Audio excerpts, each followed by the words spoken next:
Hey, welcome back, folks, to After Hour Screen Talk. I'm Jesse here with my bro Dan. We're going to review 28 Years Later, the third installment in the 28 Days Later series. This one sees the return of Danny Boyle back in the director's seat. He's again collaborating with writer Alex Garland, who wrote the original 28 Days Later and has scripted this new movie.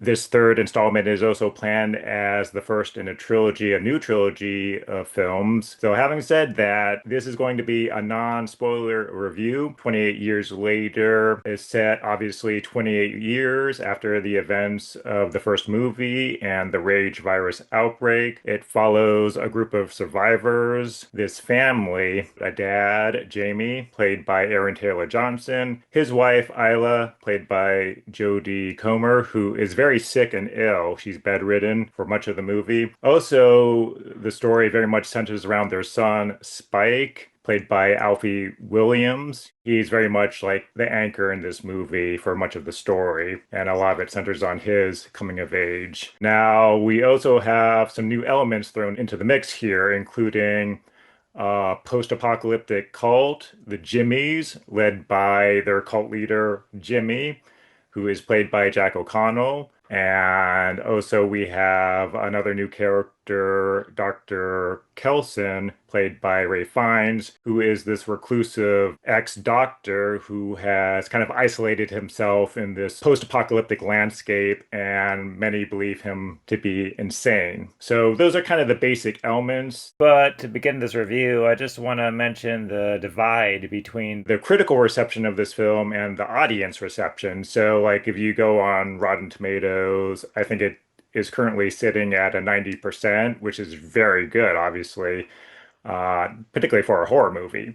But the audience cinema score for this movie is a B, which is not bad for a horror movie, but for a film, of this at this level and supposed to be like the beginning of a new trilogy, it's a little low, probably lower than expected. I cannot conceive of a universe in which this film only gets a B score. I was completely blown away by this film. I think it's the best film in this franchise so far. I'm waiting with bated breath for the others. I don't know how they can top what Danny Boyle and company did in this film because it was so frenetic and so chilling, so exciting. It was also touching, heartbreaking, full of ideas, full of kinetic energy. So I mean, I don't know what people were looking for when they went into this film to give it a B, which of course, again, isn't like a terrible grade. I mean, the disconnect between critics and audiences is a common one, and a lot of times I get it, right? But this is one of the situations that I don't get it. I mean, this film is just flat out entertaining. Amongst other things, it's a great action movie. It's a great action set piece, and Danny Boyle's, kind of frenetic direction is firing on all cylinders. I agree with you. It has that kind of like frenetic, like post-punk style energy that Danny Boyle brings to all his movies. When those like really intense horror moments happen, like they're like a gut punch. Even before we get to that point, the film takes its time to establish these characters, the family dynamic. Here we have this community like pulling together, and we see this like core family like pulling together, and they're resilient, they're leaning on each other. You see that deep love they have for each other. And so that's kind of like amidst all the darkness and despair and, the crumbling of these societal structures around them, they're still pulling on each other and there's still humanity there. And I think that's what brought me into it, So when the action hits, I'm with those characters. Absolutely, and I think that's key to the success of the film. Like if it was a generic horror film where, I mean, one of the things you expect is that the characters may or may not be sympathetic, right? I mean, that's not really why you come to the show. I mean, typically the characters are often disposable and the whole point is you want to see them devoured or see them killed off in various ways. Sure. It's the exact opposite in this film, right? You want these characters to make it. You're really rooting for them, and that's key to the success of the film because, they are put in so many perilous situations, and if you're just like waiting for the next kill, right, that becomes really tedious um, uh, at a certain point. So, but here you're like, uh, you know, Yeah, yeah, and I mean, really, just like kind of keeping it simple on the level of what's exciting. I mean, the original innovation of the film is that okay, so we've got zombies, right? I mean, whether or not these actually are zombies, I mean, Danny Boyle himself doesn't really consider this a zombie franchise. But regardless, what's the original innovation? These are zombies who can move lightning quick, right? They ride the heck out of that in this film. These things move like lightning, yeah. really, really effective. It You kind of, is. at a certain point, it's like Jurassic Park. You kind of feel like, how are these things not on them right now? This is so Yeah. unbearable. Yeah, yeah. I was feeling a little bit of like Predator too, particularly Mm. and this is a little bit kind of spoiler territory and not too much, but they introduce a new kind of infected, the alphas. They're the leaders of the pack. But man, these alphas made me think of like the Predator at times. Just, they're like giants, like 7 feet tall. And when you have one of those coming at you, I mean, run for it like hell, man. I mean, Those are the most exciting parts of the film. Yeah, for sure, yeah, Predator style level kills, I know exactly which scene you're thinking of. Yeah, yeah, yeah. It's like, holy shit, man. Yeah, and the effects are, mostly practical. At least they seem to be mostly practical, very little digital. Or if there's digital or CGI, it's used very realistically. Uh, It's interesting. There is CGI in this film, but it doesn't yeah, involve the zombie. It doesn't involve the infected, I don't think. This film feels very timely as well. I mean, when I was watching it, I was thinking about, current events. So, I mean, zombie films, apocalypse films like this, so often really they're underpinned by this fundamental question, who are we, right? I mean, what is this thing called human being? And we ask that question, especially in times of crisis, and we're in a kind of global time of crisis right now. So who are we? What are we? All these things are very much in flux right now, and I think the film really mines that anxiety and that urgency in an interesting way. yeah, Um, yeah. It might be why it's not something exactly audiences want to see right now. yeah, but like you said, there is this kernel of humanity, kernel of hope at the center of them. Yeah, And without getting into spoiler territory, all my favorite scenes in this movie, all my favorite moments involve that kernel of humanity, that kernel of hope, yeah, and how we create meaning and persist in love and in hope in the most dire of circumstances. yeah. And I just want to give a shout out here to just like the fantastic acting. The person I come back to, and I'm always just so consistently inspired is Ray Fiennes. All my favorite scenes in the movie involve Ray Fiennes. I hear you. Actually, the most moving scenes for me too involved his presence, his character. Mm. And he brought a level of empathy to the movie that wasn't just not centered on humanity, And as you watch this movie, he has a different relationship with the infected than a lot of the other humans do. Well, And he's yeah, a character defined by, I think, this kind of altruism that is an element of human nature. You talk about like how films like this raise questions about what it means to be a human being. I think one of the ways this film answers that question is that we are morally, ethically altruistic beings, right? We're not just that. We've got foibles, we're corrupt, we can't live up to our ideals. But these ideals are still there, and they're still things that we aspire to. And the focal point for that is the kind of character dynamics in the story. Um, but yeah, you especially see it in Ray Fiennes' character, and I just think it's a beautiful commentary.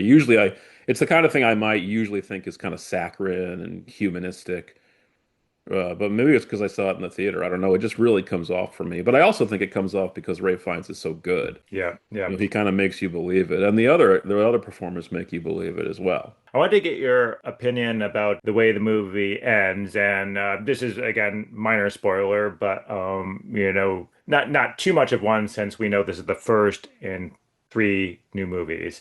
But for me, the film ends on a cliffhanger, and that's fine. It wants us to get excited for what comes next. I think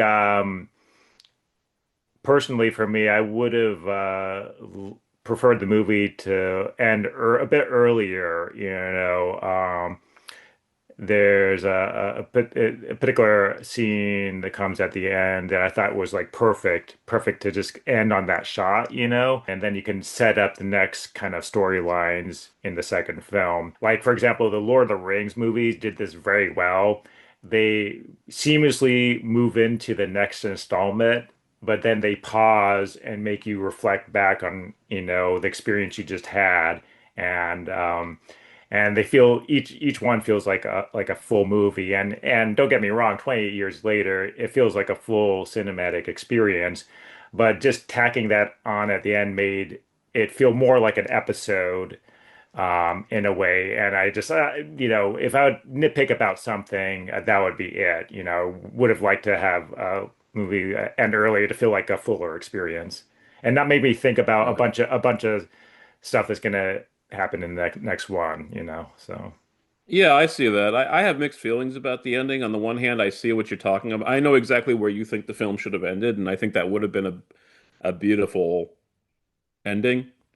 But I also think one of the reasons this film is so successful is that they've clearly put a lot of thought and intentionality into making films that build off of the mythology, continue to tell stories that make sense within the universe, the moral and um, symbolic universe that the lore of the film.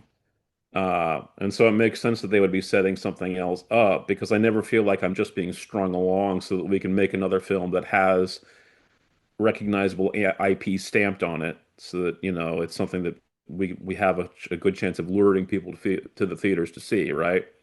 Um, so I feel like Boyle directs this film, DaCosta directs the next film. He finishes up with the final film in the new trilogy.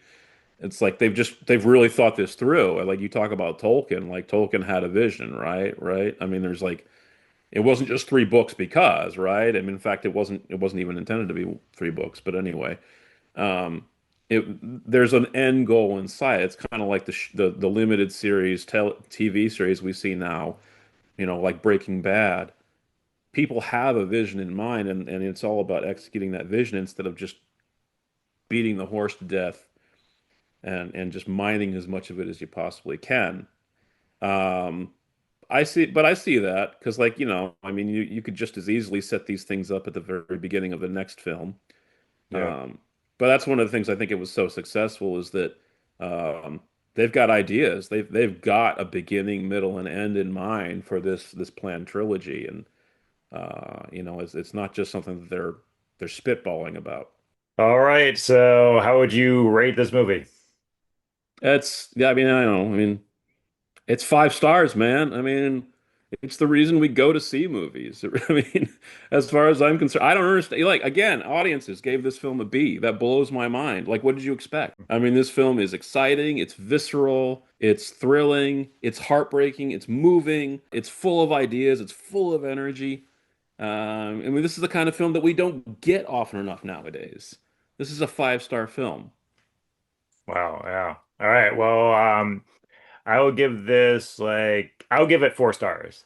Mm. And The fuck is wrong with you? Sorry.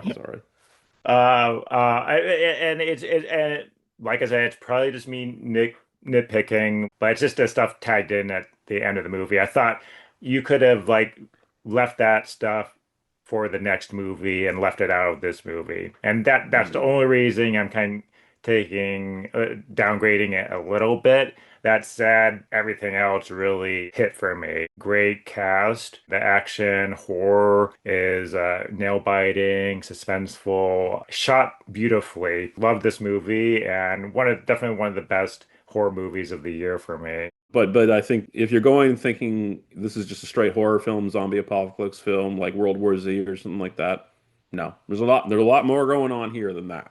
Yeah, yeah. All right, so that's our review of 28 Years Later. Let us know if you're going to check out this movie. If you've already seen it, drop a comment or drop a comment anyway. Let us know what you think, and we'll look forward to seeing you in the next review here. Yeah, we'd love your comments. Like, let's have a conversation about this film. What did you all think? I mean, do you agree with the audience polling? Is this a B film? Did you give it a C? What did you give it? Let us Yeah. know. All right. See you next time here.